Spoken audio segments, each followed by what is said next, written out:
Hello again. This is Math 2233 coming to you from the College of DuPage, and this is the conclusion of the lecture about Green's theorem.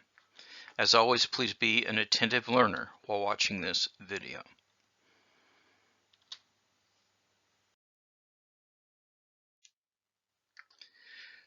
We're going to talk about extending Green's theorem to more general regions.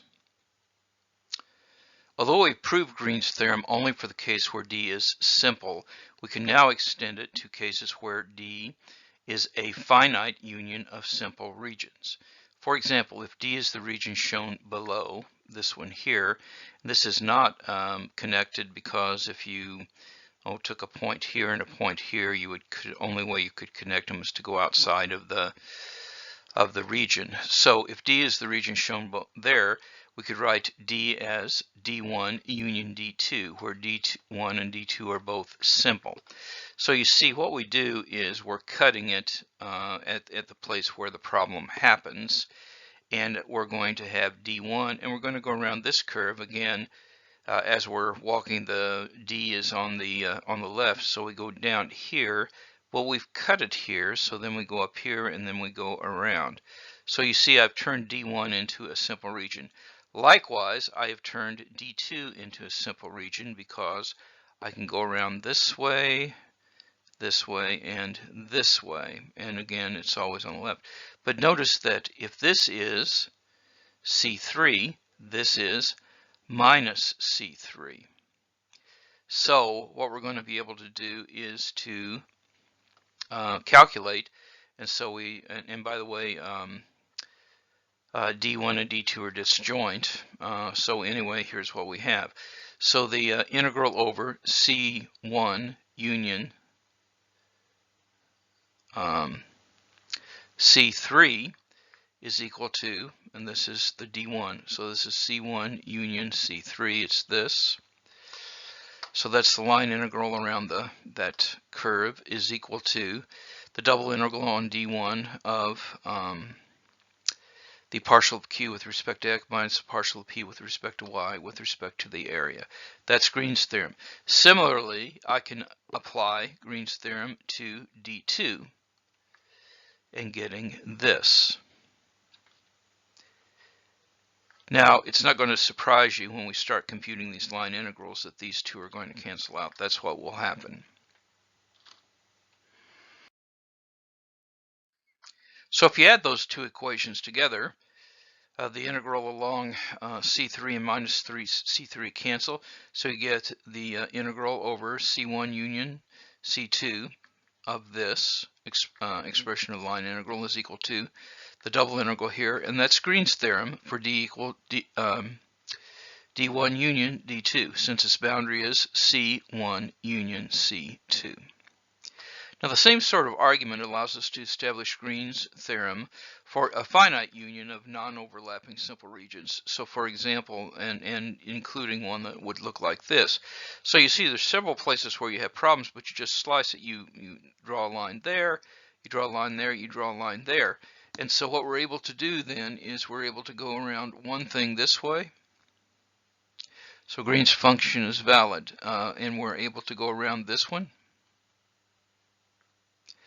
But then we were able to go around this one, which is going to go here, here, here, and there. And we'll use, I think this is the last one that I have. So we'll go around here and there. Now, so Green's theorem is valid for all those, but these line integrals where we got the arrows pointing in different directions all cancel out. So you see, it's true for more general regions this way. And we can go even further.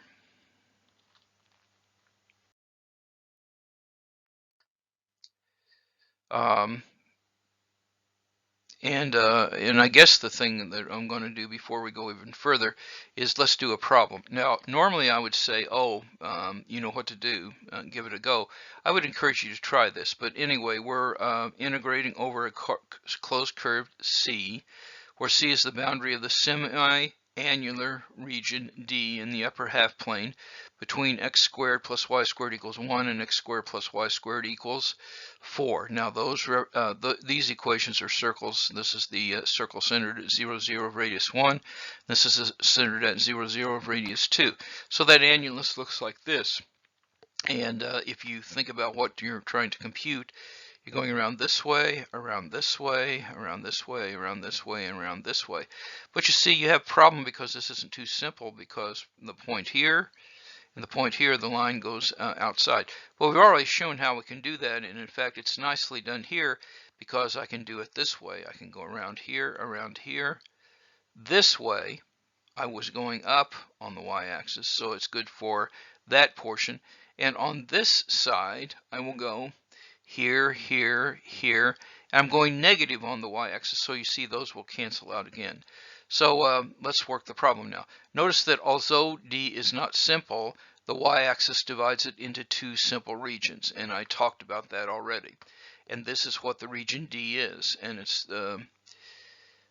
in polar coordinates, which is the best way to do this. It's r theta, where r is between 1 and 2, and theta is between 0 and pi, and that will give you this region. So anyway, that means that Green's theorem can apply because of a little trick that we did here with the geometry. And so the integral, the line integral over the closed curve C, and this is y squared dx plus 3xy dy is equal to, by Green's theorem, you take the partial of this part, 3xy minus the partial of y squared, and this is dA. And again, we said we were going to use this in polar coordinates.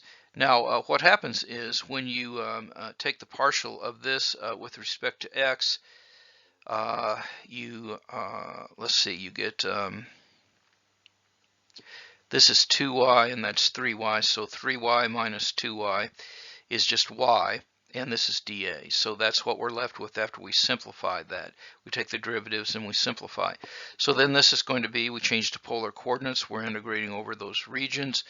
We're knowing that y is equal to r sine theta, and dA becomes r dr d theta by the Jacobian or other geometrical arguments. So this is the one we compute, and this is a nice one because we've got theta and r are, I'm going to use the word separable. That's not actually good terminology, but we can compute this integral. And we'll take the product of the integrals, so it's the product of this first integral that is evaluated that way, and the second integral evaluated this way, and get 14 over 3. Make sure you can do these calculations because this is a kind of problem that I would ask you on a final exam.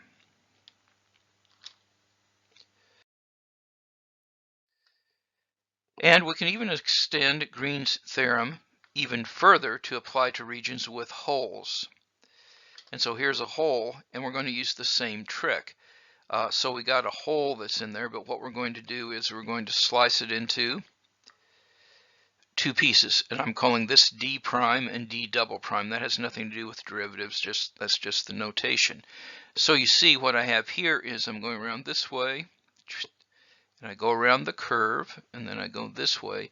So you see it works for d double prime.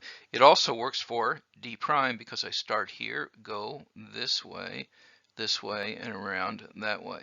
This is very clever, but that's what we get, and those are disjoint, so everything should work. So, so that means that we can extend Green's theorem to regions with holes. Now observe the boundary, and this really just explains that. So that means that the integral over d is the same thing as the double integral over d prime and d double prime, and that's the same as things on the boundaries. And so what you get is this integral then is going to be equal to, and there's a bunch of things that that cancel out, but this is going to end up being just the curve C. And now curve C1 is this one and this one, because that's didn't cancel out. So that is Green's theorem for the region that we had that was D. So you see it works with holes in the region as well.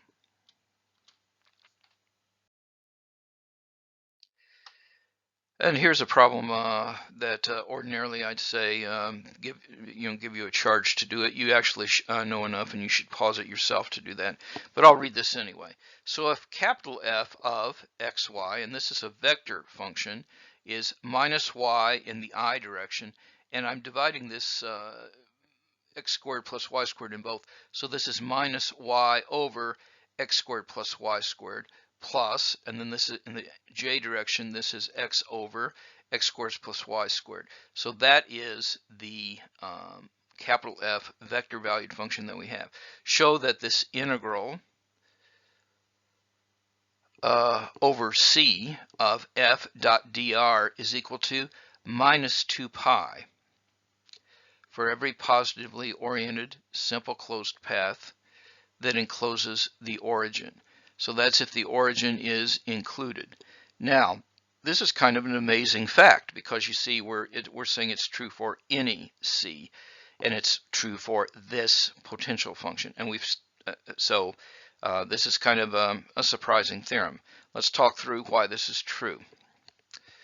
Since C is an arbitrary closed path that encloses the origin, and it does enclose the origin, that's key.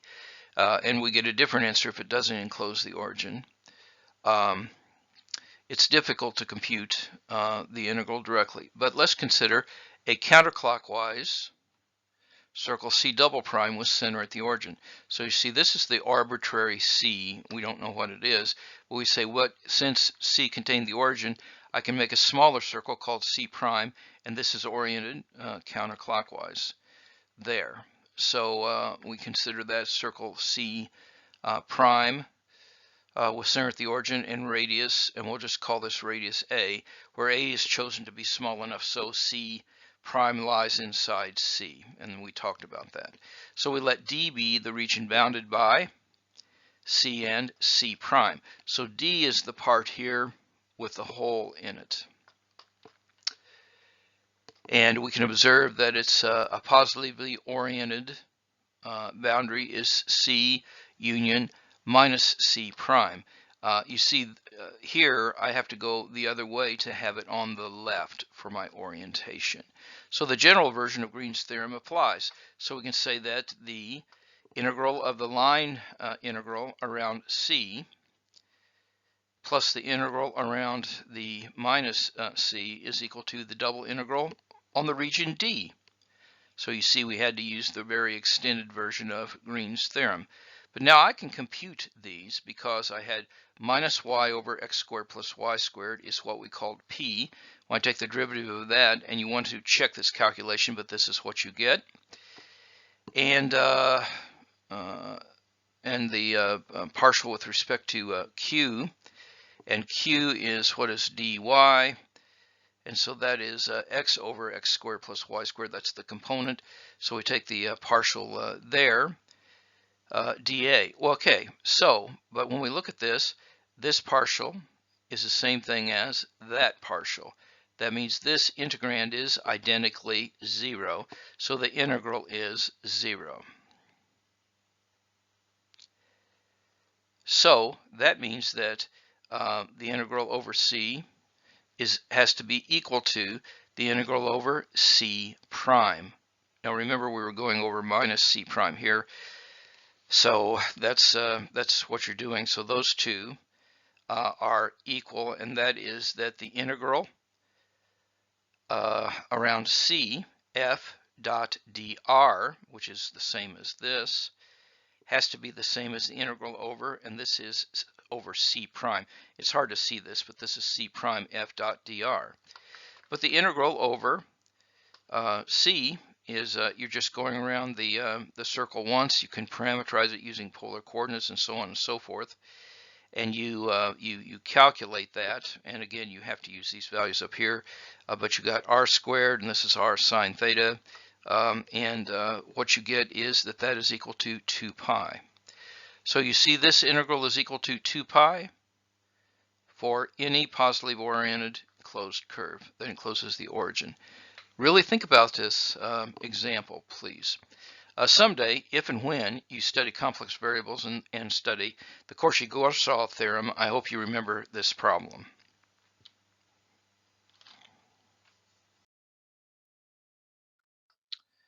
Okay, we're going to now say a few more words about Green's theorem. And this is the result that was stated in an earlier section, but we needed Green's theorem to actually prove it. So the result that we had from before was if F is Pi plus Qj is a vector field, and this is an open, simply connected region D, and suppose that P and Q have continuous first-order partials, and the partial of P with respect to y is equal to the partial of Q throughout D, then the field is conservative. Now we have to remember what all these definitions mean, but that's what we're doing. So we're assuming that F is a vector field on an open, simply connected region D, and P and Q have continuous first-order partials, and these are equal. That's the if part of the theorem, actually, throughout D. So what we just proved is if there's any closed curve in D, and R is the region that C encloses, then Green's theorem works for that. So this integral is equal to this integral. Green's theorem is valid is equal to this integral. But we said that this was equal to 0, because if you subtract those two, you get 0. So that is going to be 0. But if the integral over any closed curve C is equal to 0, and a curve that is not simple crosses itself at most one or more points, so you can break it into a finite number of simple curves, and we've shown that the integral around all of these are 0. So adding the integrals, we see that this integral is equal to 0 for any closed curve, but that means that it's path independent, because you could go up one path and then you go back on the other, and that means that F is a conservative vector field. Please think about this for a while.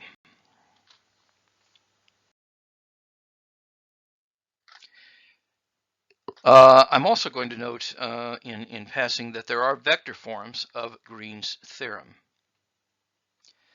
And this uses the curl and divergence operators that we talked about before. And you may want to go back and review what those operators are. I'm just going to assume that you remember them here. This allows us to rewrite Green's theorem in versions that will be useful in future work. I'll say more about future work later. So we suppose that the plane region D, its boundary curve C, and the functions P and Q satisfy the hypotheses of Green's theorem. They're just nice enough to do that. Then we consider the vector field F equal Pi plus Qj. So this line integral, and look, I'm taking the line integral around the C of capital F dot dr, and that's equal to the line integral around the closed curve C of P dx plus Q dy.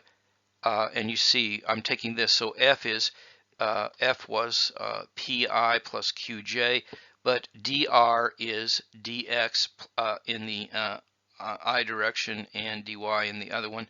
So when we take the dot product of those two, this is what we get. And so we're regarding F as a vector field on R3. So we are in 3 dimensions because the curl only makes sense in 3 dimensions. But we have this. So you see this was P dx plus Q dy.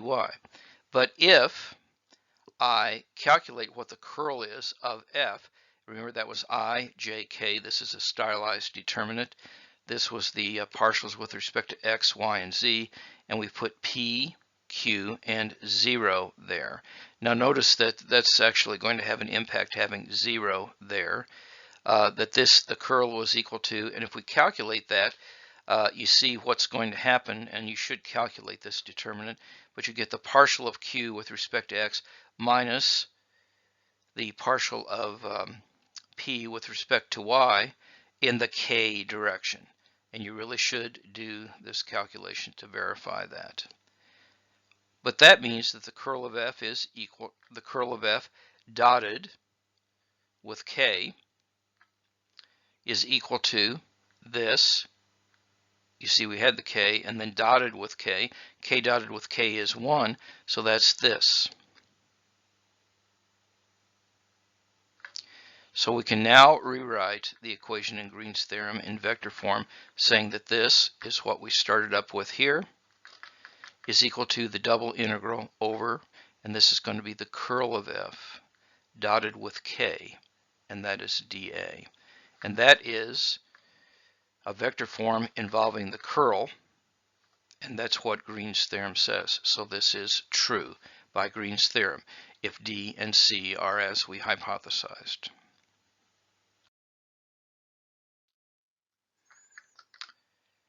And we can do some more things too. We're now going to derive a similar formula involving the normal component of f. And it turns out that when we think about the normal component of f, that's going to bring us back to the divergence, but that will come later. But let's look at the picture. So remember that, so here was D, here was C going around in the positive orientation, but this was R of t, which defined C. And so the tangent vector is like that, and the normal vector is going to be like that, and it is going to be pointing outward from D. And you want to think back and remember what these are, because we're going to use that again. Okay, so here we go, thinking about those things then. So if C is given by the vector equation, R of t is equal to, and that is x of t in the I direction and y of t in the j direction, and t runs from A to B, then recall that the unit tangent vector, and that was a unit vector, is just the x prime in the I direction divided by the magnitude of r, because the tangent vector is a unit vector. And this is going to be y prime of t divided by the magnitude of r prime of t in the j direction. So that is the tangent vector. But the normal vector, again, is the derivative of the tangent vector. So when we take the derivatives of these outward unit vectors, again, it's the derivative of this, what we're going to get is that n of t is y prime over r prime in the I direction minus x prime over the magnitude of r prime in the j direction. And you do want to verify this, but this stems from taking the derivative of this and normalizing it. And you do have to normalize it because this was the unit vector. So that is what n of t is. Okay, so now we'll just start doing some things. So this is the integral over a closed curve, C. It's the C in this picture. And this is F, the vector field that we have, and F was defined up here, dotted with n times this. Now, what you really have is that the ds, you're doing arc length, so you see the arc length is where you get this r prime of t dt, and this is f, which was this, dotted with n, which is this. And remember that, so we will do that then. And so when we do that dot product, what we're going to get is this, and you should verify this, this calculation. But this is what we get when we do that dot product. And so we will get p of xy divided by r prime of t times y prime of t, and this is magnitude of r of t dt. And notice that those are going to nicely cancel out. So this is y prime of t, that is x prime of t, this is dt. And so those will cancel out. We do a little simplification, and this is what we get. This is p times y prime of t dt minus that. But you see, this really is dy, and this is dx. And so this is the same thing as the double integral. It should show d there. I cut it off, but it's this d. But now notice that this is p dy minus q dx. So by Green's theorem, this is going to be this. It's going to be, and notice that the SIGN made all the difference in the world. So this is the partial of p with respect to x plus the partial of q with respect to y, because you get a negative here, and you want to make sure you follow the signs, but that gives you this. And I want you to remember that's the definition of the divergence. dA, that was a scalar integral. So to summarize then, by Green's theorem, the integral around C of capital F, the vector function dotted with n ds, is equal to the double integral over d of the divergence of f of xy dA. This version says that the line integral of the normal component of f, and that's what you get whenever you dotted this, along C is equal to the double integral of the divergence. So you're taking the dot product of f, the vector function, along the normal director, and that is equal to the double integral of the divergence of f over this. A lot to think about. Okay, something completely different. We've actually finished the course. I was going to read these to you, but in the interest of time, I won't. This was everything we were supposed to do, and I just checked, and we did all that. Now, what it says up here is, upon successful completion of the course, the student should be able to do the following. So I will ask you to do some of these things.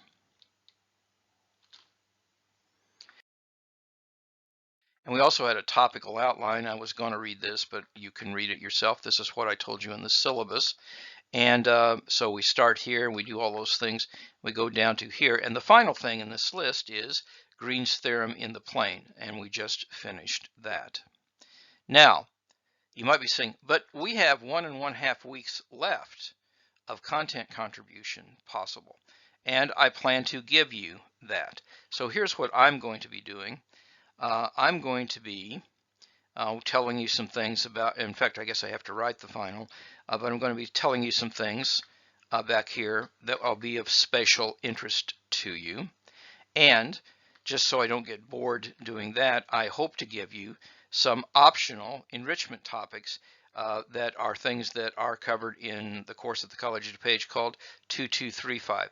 Now, if you're being a serious engineer, Stokes' theorem and the divergence theorem actually are very important things, and I don't know how far I'll get, but who knows, I might be able to do a lot of that. This is optional material, and so I'm going to be testing you on this, but I'm giving you the very best course I can, so I will be doing that in addition to talking to you about the final. So that's what I'm doing. What should you be doing? Well, you should be studying for the final, because and let's call this my final approach to landing our destination, cockpit commentary. The final exam is comprehensive. Everything is in scope. There's lots to study, but there's abundant study support available. Cheryl Martin's Math Assistance area is open over 70 hours a week. Jesse Hayes Carver has GSG things for you, and I have 10 office hours a week. So there's abundant study support that's available. Okay, but it's comprehensive and it's a big deal. So you want to get a running start. You don't want to pull an all-nighter and just say, I'll study the night before. You start studying now is my advice. The final exam is a mandatory requirement. You do not pass the course unless you take it. The final exam is proctored, and it'll be much like the midterm. It'll happen on Zoom. You'll get an address pretty soon. There'll be answer sheets to the primary grading instruments, and you can upload PDFs and all those kind of things. Very importantly to students who are concerned about their grades, the final exam is a significant portion of your grade. In the syllabus, I said at a minimum it is 1/3 of your grade, and 1/3 is a big fraction. But I also made a promise to you. Since the final exam is comprehensive, I can make an offer for you, and it's actually a generous offer. The final exam has significant upside opportunities due to my offer for you. Since it's comprehensive, I will promise to award a letter grade no lower than the letter grade earned on the comprehensive final exam. You do well on the final, you can do well in the course. In closing, now more than ever, time is precious. In fact, time is a week and a half now, isn't it? Each day must count. Do the math that will make you strong. And now, more than ever, take care of yourself and of each other. We're all in this together. May God bless you all.